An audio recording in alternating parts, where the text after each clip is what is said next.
ഇന്നത്തെ നമ്മുടെ ഈ ചർച്ചയിലേക്ക് എല്ലാവർക്കും സ്വാഗതം. ഈ ചർച്ച തുടങ്ങുന്നതിന് മുൻപ് നിങ്ങൾ ഈ ചാനൽ ലൈക്ക് ചെയ്യാനും ഷെയർ ചെയ്യാനും സബ്സ്ക്രൈബ് ചെയ്യാനും മറക്കരുത്.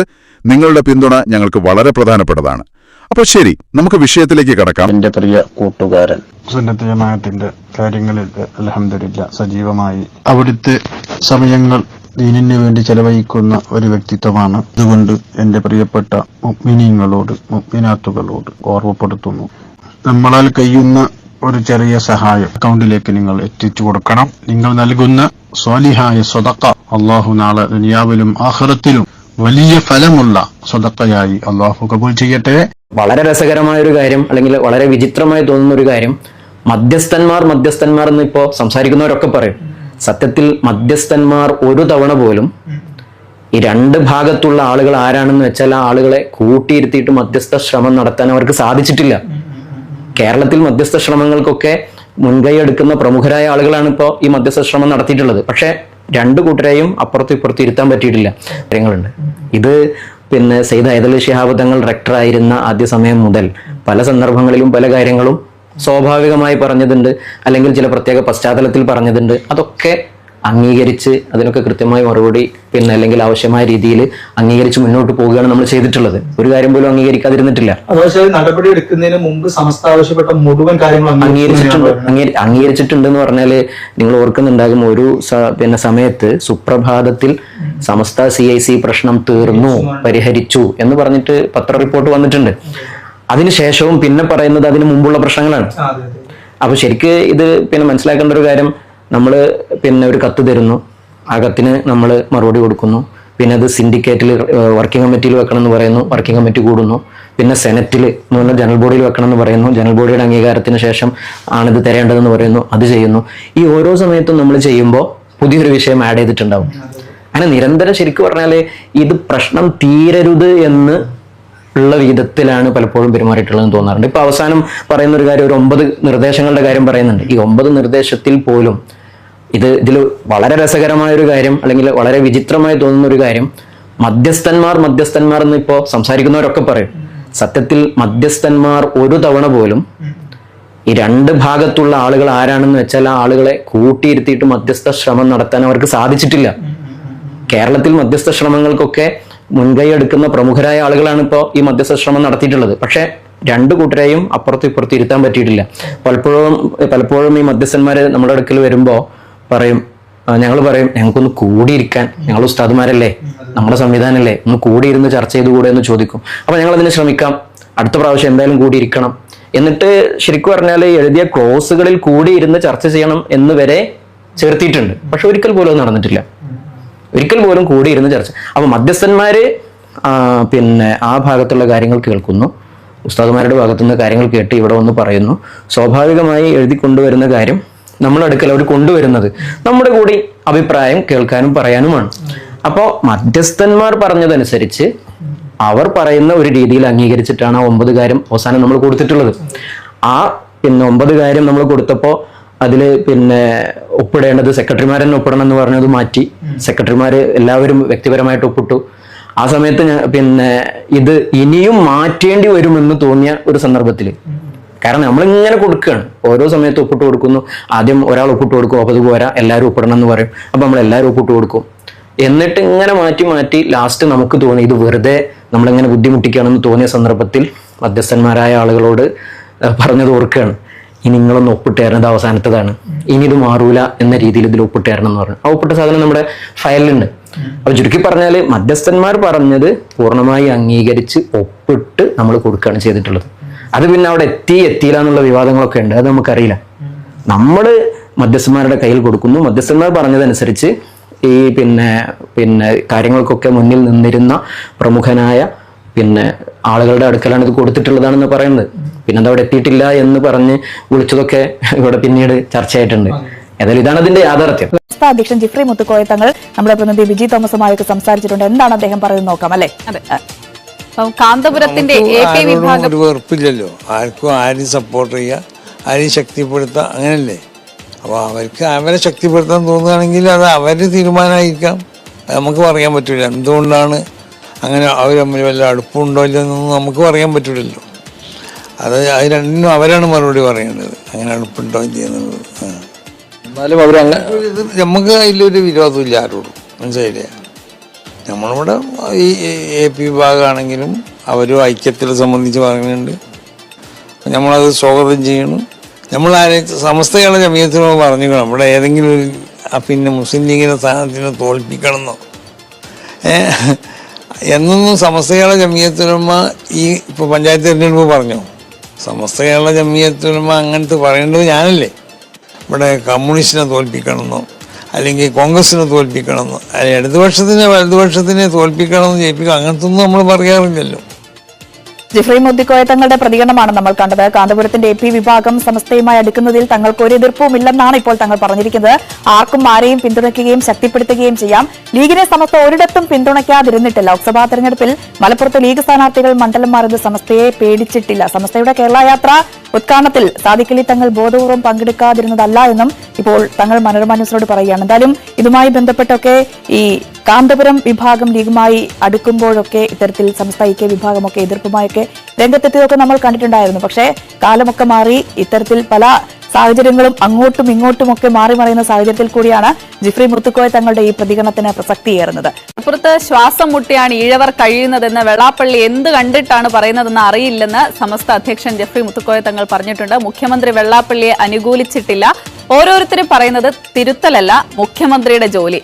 NSS SNDP ഐക്യശ്രമം വർഗീയ ധ്രുവീകരണം ലക്ഷ്യമിട്ടായിരുന്നില്ല. സർക്കാരിനെ വിലയിരുത്താനല്ലെന്നും ഇല്ലെന്നും നിയമസഭാ തെരഞ്ഞെടുപ്പിൽ നിലപാട് തീരുമാനിക്കാനോ പ്രഖ്യാപിക്കാനോ ഇല്ലെന്നും തങ്ങൾ മനോരമ ന്യൂസിനോട് പറഞ്ഞിട്ടുണ്ട്. ഇവിടെ മലപ്പുറത്ത് വന്നാൽ കാണില്ലല്ലോ, അയാളെങ്ങനെ പറഞ്ഞ് നമുക്കറിയില്ല. മലപ്പുറത്ത് ഇവിടെ ശ്വാസം മുട്ടി ജീവിക്കേണ്ട ഒരു ആവശ്യമില്ലല്ലോ.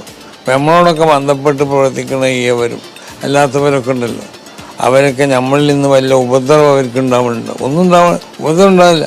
നമ്മളവരൊക്കെ മാന്യമായാണ് പരിഗണിക്കുന്നത് എല്ലാ മേഖലയിലും. ഇസ്ലാം വിഭാവനം ചെയ്യണ സ്നേഹം, സന്തോഷം, അതിൻ്റെ സ്വഭാവ ഗുണങ്ങൾ ഇതൊക്കെ മനസ്സിലാക്കാത്ത ആളുകളാണ് അങ്ങനെ പറയുന്നത്.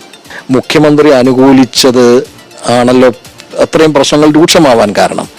അതിനോട് എങ്ങനെയാണ് ഇതിനെ അംഗീകരിച്ചു എന്ന് പറയാൻ പറ്റൂല. മൂപ്പര് അയാളെ ഈ വർഗീയ പ്രസ്താവനയൊക്കെ മുഖ്യമന്ത്രി അംഗീകരിച്ചു എന്ന് എങ്ങനെ പറയാം? അതില്ല. മുഖ്യമന്ത്രി എന്ന് പറഞ്ഞാൽ കേരളത്തിൻ്റെ മുഖ്യമന്ത്രിയാണ്.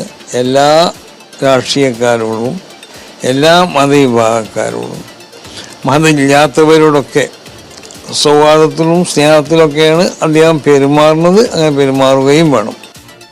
അപ്പോൾ ജിഫ്രി മുത്തുക്കോയ തങ്ങളുടെ ഇപ്പോൾ അവസാനം പറഞ്ഞ പ്രതികരണം വളരെ പ്രധാനപ്പെട്ടതാണ്. വെള്ളാപ്പള്ളിയെ തള്ളി പറയുമ്പോഴും മുഖ്യമന്ത്രിയെ തള്ളിപ്പറയാതെയുള്ള പരാമർശമാണ് ജിഫ്രി തങ്ങൾ നടത്തിയിരിക്കുന്നത്. അപ്പോൾ അതിന്റെ പിന്നിൽ എന്തെന്ന ചോദ്യമൊക്കെ സ്വാഭാവികമായും ഉയർന്നു വരും. ഇതിലടക്കം കൂടുതൽ രാഷ്ട്രീയ പ്രതികരണങ്ങളടക്കം നമ്മൾ വരും മണിക്കൂറിൽ പ്രതീക്ഷിക്കുകയാണ്. ഈ മുനവറലി തങ്ങൾ അദ്ദേഹത്തിന്റെ ഒരു ഇന്റർവ്യൂ ഉണ്ട്. അദ്ദേഹം പറയുന്നത് ഈ നമ്മുടെ കാലഘട്ടത്തിൽ ഫാസിസത്തെ എതിരിടാൻ വേണ്ടി ജമാഅത്തെ ഇസ്ലാമി അടക്കമുള്ള സംഘടനകൾക്ക് ചേർന്ന് നിൽക്കണം എന്നാണ് പറയുന്നത്. അപ്പൊ ജമാഅത്തെ ഇസ്ലാമിയെ കേരളത്തിലെ മുസ്ലിം സമുദായം ഒറ്റപ്പെടുത്തിയതാണ് കുറെ അടുത്ത കാലം വരെ. അപ്പോൾ ഈ ഫാസിസത്തെ നേരിടാൻ ജമാഅത്തെ ഇസ്ലാമിയെ കൂട്ടിപ്പിടിക്കണം, ചേർത്ത് നിൽക്കണം എന്ന് പറയുന്നത് ഇതിനോടുള്ള പ്രതികരണം എന്താണ്? അതൊരു ഫാസിസ്റ്റ് തന്ത്രമായിരിക്കണം. ഏത് പറഞ്ഞത് കാരണം അത് തങ്ങൾ പറഞ്ഞിട്ടുണ്ടെങ്കിൽ എനിക്കറിയില്ല, തങ്ങൾ പറഞ്ഞ് ഞാൻ കേട്ടിട്ടുമില്ല. എന്തായാലും സമസ്തയുടെ നയം എന്ന് പറയുന്നത് സുന്നികൾ വേറിട്ട് നിൽക്കണം, മറ്റുള്ളവർ അവരവരുടെ തലങ്ങളിൽ പ്രവർത്തിച്ചോട്ടെ. കാരണം അവരുടെ ആശയങ്ങളിലും പ്രവർത്തന ശൈലിയിലൊക്കെ പല വ്യതിയാനങ്ങളും ഉണ്ട് എന്ന് പറഞ്ഞിട്ടാണല്ലോ സമസ്ത ഇവിടെ പ്രവർത്തിക്കുന്നത്. അപ്പൊ പിന്നെ ആ ഭാരം നമ്മളും കൂടി ചുമക്കേണ്ടി വരില്ലേ? ഇവിടെ മഹാഭൂരിപക്ഷം 90% മുകളിൽ മുസ്ലിങ്ങളും സുന്നികളാണ്. അപ്പൊ വേറിട്ടൊരാശയക്കാരെ കൂടെ നിർത്തുമ്പോൾ പിന്നെ അവരുണ്ടാകില്ലല്ലോ. അതങ്ങനെ തന്നെ വേറിട്ട് കാണുകയാണ് വേണ്ടത്. അതിനെ കൂട്ടിപ്പിടിക്കുന്നത് അപകടമാണ്. ഈ വാദത്തെ എങ്ങനെയാണ് കാണുന്നത്? എല്ലാ മുസ്ലിങ്ങളും ഒന്നിക്കണം, അല്ലെങ്കിൽ ഉമ്മത്തിയത്ത് വാദം എന്നൊക്കെ പറയാറുണ്ടല്ലോ, എല്ലാവരും യോജിച്ച് നിൽക്കണം. അപ്പോ ഈ മനുഷ്യരെല്ലാം യോജിച്ച് നിൽക്കണം എന്നുള്ളതാണ് നമ്മുടെ ആശയം. മറ്റത് ആരാധനാ കാര്യങ്ങൾ ഓരോരുത്തരും അവരവരുടെ മദ്ഹബ് അനുസരിച്ചുകൊണ്ട് ചെയ്യണം. അതുപോലെയുള്ള സംഘടനാപരമായ വിഷയങ്ങൾ ഓരോ സംഘടനക്കാരും ചെയ്യണം എന്നുള്ളതാണ്. രാഷ്ട്രീയപരമായി ഇന്ത്യയിൽ ഏതെങ്കിലും ഒരു മതത്തിന്റെ പേരിൽ സംഘടിക്കണം എന്ന് ഞങ്ങൾക്കൊരിക്കലും താല്പര്യമില്ല. രാഷ്ട്രീയത്തിന്റെ പേരിൽ ഇപ്പൊ വിവിധ ആശയങ്ങളിലാണ് രാഷ്ട്രീയ പാർട്ടികൾ ഉടലെടുക്കുന്നത്. അപ്പൊ ആ രാഷ്ട്രീയ പാർട്ടികളുടെ ആദർശത്തിനനുസരിച്ചാണ് ജനങ്ങൾ യോജിച്ച് നിൽക്കേണ്ടത്. അതിൽ വ്യത്യസ്ത പാർട്ടികളുണ്ടാവും. പിന്നെ സമസ്തയാണെങ്കിൽ പ്രത്യേക പാർട്ടികളുമായൊന്നും ഒരു സ്ഥിരമായ ബന്ധമോ അങ്ങനെയുള്ളൊരു തീരുമാനങ്ങളോ ഇല്ല. അപ്പോൾ പിന്നെ താൽക്കാലികമായി വോട്ട് ചെയ്യുന്ന സമയത്തുള്ളൊരു തീരുമാനങ്ങൾ മാത്രമാണ് ആ വിഷയത്തിലുള്ളത്. ഭരണകൂടങ്ങളോട് എന്നും യോജിച്ചു നിന്നുകൊണ്ട് രാഷ്ട്രത്തിൻ്റെ വികസനത്തിന് പറ്റുന്ന കാര്യങ്ങൾ ചെയ്യുക എന്നുള്ളത് മാത്രമാണ് ആ വിഷയത്തിൽ നമ്മുടെ ഒരു പോളിസി. കേരള മുസ്ലിം ജമാഅത്ത് സ്ഥാപിച്ചല്ലോ. അപ്പോൾ അത് ഒരു പൊളിറ്റിക്കൽ അഫിലിയേഷൻ കൊടുക്കുമായിരുന്നു. അതായത് നമ്മൾ രാഷ്ട്രീയ പാർട്ടി ആയിട്ടാണോ അതോ രാഷ്ട്രീയ? ഒരിക്കലും അല്ല. അത് സമസ്ത കേരള ജമിയത്തുൽ ഉലമയുടെ പൊതു പ്രവർത്തനങ്ങൾക്ക് വേണ്ടിയാണ് നേരത്തെ സുന്നി യുവജന സംഘം ഉണ്ടാക്കിയത് 1954. അത് വികസിച്ച് അതിൻ്റെ കീഴിൽ വർഗ ബഹുജന സംഘടനകളും മറ്റ് വിവിധ സെക്ഷനുകളൊക്കെ വന്നപ്പോൾ അതിനെല്ലാം കൂടെ കൂട്ടിയോജിപ്പിച്ച് നടത്താൻ വേണ്ടിയുള്ള പ്രസ്ഥാനത്തിൻ്റെ പൊതുമുഖമായിട്ടാണ് കേരള മുസ്ലിം ജമാഅത്ത് വരുന്നത്. അല്ലാതെ ഒരിക്കലും അതൊരു രാഷ്ട്രീയ പാർട്ടിയിലേക്ക് പോവുകയോ? ഒരിക്കലുമില്ല. സമസ്തയുടെ നയം എന്താണോ ആ നയം നടപ്പിലാക്കാൻ വേണ്ടിയുള്ള ഒരു സാമൂഹ്യ സംഘടനയാണ് കേരള മുസ്ലിം ജമാഅത്ത്. ഈ അടുത്ത ഒരു ഇലക്ഷന്റെ ആ ഒരു സമയത്ത് കണ്ടിരുന്നത് പാലക്കാടാണെങ്കിൽ നമ്മൾ രാഹുലിനെ പിന്തുണയ്ക്കുന്നു, ഇല്ലെങ്കിൽ നമ്മുടെ പിന്തുണ ഇന്ന ആൾക്ക്, ഇല്ലെങ്കിൽ കൊല്ലത്ത് എനിക്ക് പ്രേമചന്ദ്രനെ, ഇല്ലെങ്കിൽ മറ്റൊരിടത്ത് വരുമ്പോൾ കെ രാധാകൃഷ്ണനിലേക്ക്. അപ്പോൾ ഇല്ല, ഞങ്ങൾ അങ്ങനെ ആർക്കും ഒരു പ്രഖ്യാപിത പിന്തുണ നൽകുകയോ അങ്ങനെയുള്ള കാര്യങ്ങൾ ഉണ്ടായിട്ടില്ല. സ്വാഭാവികമായും പിന്തുണകൾ പലരും നൽകാറുണ്ട്. അത് സംഘടനാപരമായൊരു തീരുമാനവും സംഘടനാ ലൈനിലൂടെയുള്ള ഒരു പ്രചാരണവും മാത്രമേ നടക്കാറുള്ളൂ. അല്ലാതെ വിജയ സാധ്യത പരിഗണിച്ചുകൊണ്ട് അല്ലെങ്കിൽ വിജയ സാധ്യത പരിഗണിച്ചാൽ പിന്നെ പിന്തുണക്കേണ്ട ആവശ്യമില്ല. നമ്മളും കൂടെ പിന്തുണച്ചാൽ വിജയിക്കുന്നല്ലേ. അതിപ്പോ മിക്കവാറും മണ്ഡലത്തിൽ ഞങ്ങളെ പിന്തുണച്ചാൽ തന്നെ വിജയിക്കുള്ളൂ.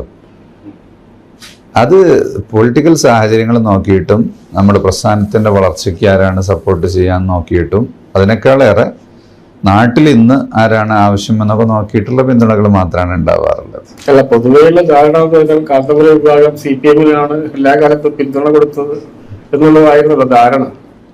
അതിന് മറുപക്ഷത്ത് ചില ആളുകൾ നമ്മളുമായിട്ട് ശക്തമായ പോരാട്ടം ഉണ്ടായിരുന്ന ചില കാരണങ്ങൾ ഉണ്ടായിരുന്നല്ലോ. അപ്പൊ അതുകൊണ്ട് ഞങ്ങളുടെ പിന്തുണപ്പുറത്തായിരിക്കും എന്നുള്ളൊരു ധാരണ. അതൊരു ധാരണ മാത്രമാണോ? പലപ്പോഴും പിന്തുണകൾ മാറി മാറി ചെയ്തിട്ടുണ്ട്. ഒരേ കക്ഷിക്ക് മാത്രം എല്ലാ സമയത്തും ചെയ്യുന്നതൊന്നും ഉണ്ടായിട്ടില്ല. നമ്മള് ഇപ്പൊ ഈ മുസ്ലിം സമുദായത്തിന്റെ ഒരു റെപ്രസെന്റേറ്റീവ് ആയിട്ടാണ് ലീഗിനെ പൊതുവെ കണ്ടുവരുന്നത്. അത് അങ്ങനെ തന്നെയാണോ? അങ്ങനെയല്ല, അതൊരു ധാരണ മാത്രമാണ്. മുസ്ലിം ലീഗ് ഒരു രാഷ്ട്രീയ പാർട്ടിയാണ്. അതിൽ ഭൂരിഭാഗവും മുസ്ലിങ്ങളാണ്. മുസ്ലിങ്ങളെല്ലാം മുസ്ലിം ലീഗുകാരല്ല. മുസ്ലിങ്ങൾ മുസ്ലിം ലീഗിലുണ്ട്, കോൺഗ്രസിലുണ്ട്, കമ്മ്യൂണിസ്റ്റ് പാർട്ടിയിലുണ്ട്, ഈവൻ BJP-യിലടക്കം മുസ്ലിങ്ങളുണ്ട്.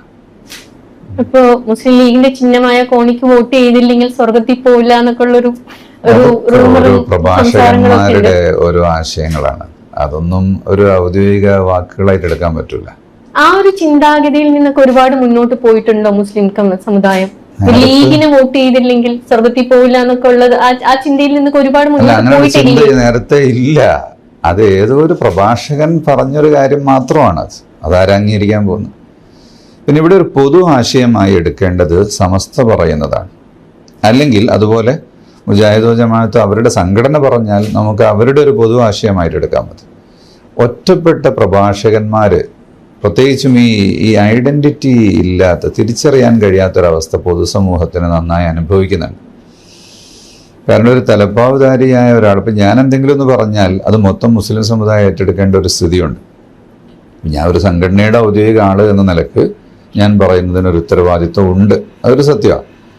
അതേസമയത്ത് ആര് പറഞ്ഞാലും മുസ്ലിയാരെന്ന് പോലും ഞാൻ പറയുന്നില്ല. കാരണം ഈ ഒരു വേഷം ധരിച്ച ആർക്കും എന്തും പറയാം. അതൊക്കെ മുസ്ലിം പറഞ്ഞതാണ് അല്ലെങ്കിൽ ഇസ്ലാമിൻ്റെ ആശയമാണ് എന്ന് മനസ്സിലാക്കപ്പെടുന്ന ഒരു രീതിയുണ്ട്. അത് തിരുത്തപ്പെടണം. അതിന് എന്താ ചെയ്യാൻ പറ്റുക? ഒന്നും ചെയ്യാൻ പറ്റില്ല.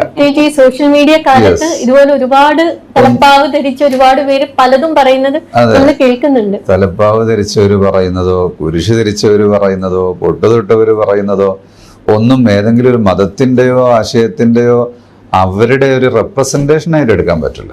അങ്ങനെ എടുക്കുന്നത് വലിയ ബുദ്ധിമുട്ടാണ്. ഇത് ഇപ്പൊ ഒരു വിധവയായ ഒരു മുസ്ലിം സ്ത്രീ ഷിംലയിൽ പോയിട്ട് മഞ്ഞില് ഇരിക്കുമ്പോ അവരൊരു ഇൻസ്റ്റാഗ്രാം പോസ്റ്റ് ഇട്ടിരുന്നു. അതെ, അങ്ങനെ ഒരു ഇൻസ്റ്റാഗ്രാം പോസ്റ്റ് ഒരാളിട്ടു, വേറൊരാളൊരു പ്രഭാഷണം ചെയ്തു, അങ്ങനെ എന്തെല്ലാം വിഷയങ്ങളുണ്ടാവും. നമ്മൾ ഏതെങ്കിലും ഒരു ഇൻഡിവിജ്വൽസിന്റെ ഏതെങ്കിലും വാക്കിലുള്ള ഒരു പീസിനെ എടുത്ത് പറയുന്നതിന് പകരം നമ്മളൊരു ആശയത്തെയാണ് അഡ്രസ് ചെയ്യേണ്ടത്. ആശയം ഇസ്ലാം എന്ത് പറയുന്നു, ഇനി അല്ലെങ്കിൽ ഇസ്ലാമില് സുന്നികൾ എന്ത് പറയുന്നു, മറ്റവരെന്ത് പറയുന്നു എന്ന് ചർച്ച ചെയ്യല്ലാതെ ഇന്ന വ്യക്തി ഇന്നത് പറഞ്ഞല്ലോ എന്ന് പറയുന്ന ആ ഒരു ചർച്ച തന്നെ ഒരു ശരിയായ രീതിയായിട്ട് മനസ്സിലാക്കേണ്ടതില്ല എന്നാണ് എനിക്ക് തോന്നുന്നത്. അപ്പൊ അങ്ങനെ ഒരു സ്ത്രീ അങ്ങനെ യാത്ര ചെയ്യുന്നതും പോകുന്നതും ഒന്നും ഇസ്ലാമിൽ അങ്ങനെ ഒരു വിലക്കില്ല. അങ്ങനെ അല്ല, അതാണ് ചോദിക്കേണ്ടത്. ഇസ്ലാമിൽ ഈ വിഷയത്തെ കുറിച്ച് എന്താണെന്നാണ് ചോദിക്കേണ്ടത്. അല്ലാതെ ഇന്നയാൾ ഇന്നത് പറഞ്ഞല്ലോ എന്ന് ചോദിക്കുന്ന രീതിക്ക് മാറ്റം വരണം. ഇസ്ലാമില് യാത്ര ചെയ്യുന്നതിന് വിലക്കില്ല. ഒറ്റയ്ക്ക് യാത്ര ചെയ്യരുത് എന്ന് ഇസ്ലാം മാത്രമല്ലല്ലോ, അമ്മ പറഞ്ഞിട്ടില്ലേ സിനിമാ നടികൾ ഒറ്റയ്ക്ക് യാത്ര ചെയ്യരുതെന്ന്. കാരണം അത് അപകടം. സെക്യൂരിറ്റി സിസ്റ്റം അത് വെച്ചിട്ട് ഓരോരുത്തർക്കും ഓരോ പോളിസി ഉണ്ടാകും. ഇസ്ലാമിൽ അങ്ങനെ ഒരു പോളിസി ഉണ്ട്. പെണ്ണ് ഒറ്റയ്ക്ക് യാത്ര ചെയ്യുന്നത് അത് സുരക്ഷിതമല്ല. അതുകൊണ്ട് അവളുടെ കൂടെ സപ്പോർട്ടിന് ആളുണ്ടാകണം. അത് ഭർത്താവുണ്ടെങ്കിൽ ഏറ്റവും നല്ലത്. നമ്മളിത് സംസാരിക്കുന്നത് സുനിത വില്യംസ് സ്പേസിൽ മാസങ്ങളോളം താമസിച്ച് തിരിച്ചു വന്ന ഒരു കാലഘട്ടത്തിലാണ് നമ്മൾ ഈ സുനിത വില്യംസ് സ്വന്തമായിരുന്നു പോയത്? ഇല്ല, കൂടെ വേറൊരു പുരുഷനുണ്ടായിരുന്നു. രണ്ടാളാണോ? അല്ല, ഭർത്താവോ കുടുംബത്തിലുള്ള ആരോ കൂടെ ഉണ്ടായിരുന്നില്ല. ഒഫീഷ്യൽസ് ഉണ്ടാവും. മുസ്ലിം അല്ലല്ലോ. ഈ സുരക്ഷിതമല്ല എന്ന് പറഞ്ഞാൽ പുറത്തു പോകുന്ന എല്ലാ പെണ്ണിനും അപകടം ഉണ്ടാകും എന്നും അല്ലല്ലോ. നമ്മൾ ലൈസൻസ് എടുത്ത് പോകുന്നത് എപ്പോഴെങ്കിലും പോലീസ് കൈകാട്ടെന്ന് വിചാരിച്ചിട്ടല്ല. അപ്പൊ അത് ഇൻസ്പെക്ഷൻ ഒന്നും ഒരിക്കലും ഉണ്ടാവില്ല. പക്ഷെ you should have the licence with you. അതുപോലെ സുരക്ഷിതത്വത്തിന് ആവശ്യമായ ഒരു നിലപാടുകൾ നമ്മൾ സ്വീകരിക്കുന്നത്, അതിൻ്റെ മാർഗങ്ങൾ സ്വീകരിക്കുന്നത് ഇവിടെ എന്തെങ്കിലും കൊള്ള നടക്കും എന്ന് വെച്ചിട്ടല്ല. ഇപ്പം ഇവിടെയൊക്കെ CCTV ഒക്കെ ഉണ്ടാവും, പുറത്തൊക്കെ ഉണ്ടാവും. ഇവിടെ 100 വർഷമായി ക്യാമറ വെച്ചിട്ട് ഒന്നും സംഭവിച്ചിട്ടില്ല, സംഭവിക്കില്ല. എവിടെയെങ്കിലും സംഭവിക്കും. അതിനുവേണ്ടിയാണ് ഈ സുരക്ഷിതത്വം, സെക്യൂരിറ്റി സിസ്റ്റം ഉണ്ടാക്കുന്നത്. അത്രേ ഉള്ളൂ. പക്ഷേ നമ്മുടെ ലോകം ഒരുപാട് ഇവോൾവ് ആയല്ലോ. അപ്പം മറ്റു രാജ്യങ്ങളിലാണെങ്കിലും കേരളത്തിൽ തന്നെ ആണെങ്കിൽ ഒരുപാട് സ്ത്രീകൾ ഒറ്റയ്ക്ക് പോയി പഠിക്കുന്നുണ്ട്, ജോലിക്ക് പോകുന്നുണ്ട്. അപ്പം അത്രത്തിൽ താല്പര്യമുള്ളവർ അങ്ങനെ ചെയ്യുന്നത് നമുക്ക് അങ്ങനെ ഭയപ്പെടേണ്ട കാര്യമുണ്ടോ? ഇല്ല, ആരും തടയുന്നില്ലല്ലോ. ഇസ്ലാം ഒരു പോളിസി ഉണ്ട്, അത് ഇസ്ലാം പറയുന്നു. അത് അംഗീകരിക്കുന്നവർ അതനുസരിച്ച് ജീവിക്കുന്നു. അത് അംഗീകരിച്ചോളണം എന്ന് അങ്ങനെ ഇവിടെ ഒരു നിർബന്ധം ചെലുത്താൻ ആർക്കും സാധ്യമല്ലല്ലോ. ആർക്കും പോകാമല്ലോ. ഇത്തരം വാർത്തകളും വിശേഷങ്ങളും അറിയാൻ ഞങ്ങളുടെ ചാനൽ ഉടൻ തന്നെ സബ്സ്ക്രൈബ് ചെയ്യുക, ലൈക്ക് ചെയ്യുക, ഷെയർ ചെയ്യുക. ജനങ്ങളിലേക്ക് എത്തിക്കണമെന്ന് നിങ്ങൾ ആഗ്രഹിക്കുന്ന വാർത്തകളും വിശേഷങ്ങളും പ്രമുഖരുടെ പ്രഭാഷണങ്ങളും ഞങ്ങളുടെ വാട്സപ്പ് നമ്പറിലേക്ക് അയച്ചു തരിക. നന്മ വളരട്ടെ, തിന്മക്കെതിരെ നമുക്ക് ഒരുമിച്ച് നിൽക്കാം.